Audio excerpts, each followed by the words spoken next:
and this is your MUHSD Minute. Woo!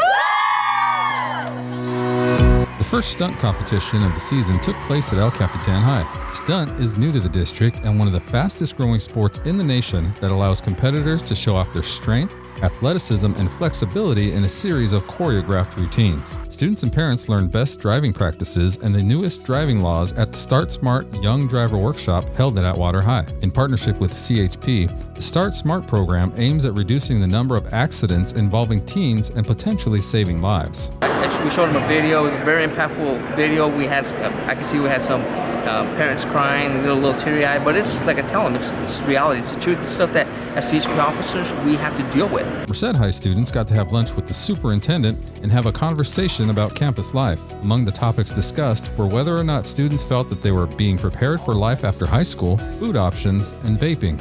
And leadership students at Yosemite High held a fundraiser for Lorena Tapatillo, a recent YHS graduate who was diagnosed with brain cancer. The students got the entire school involved, including staff, and were able to collect enough money to send Lorena to Disneyland, a place she's always wanted to go. And that's your MUHSD Minute. See you next time.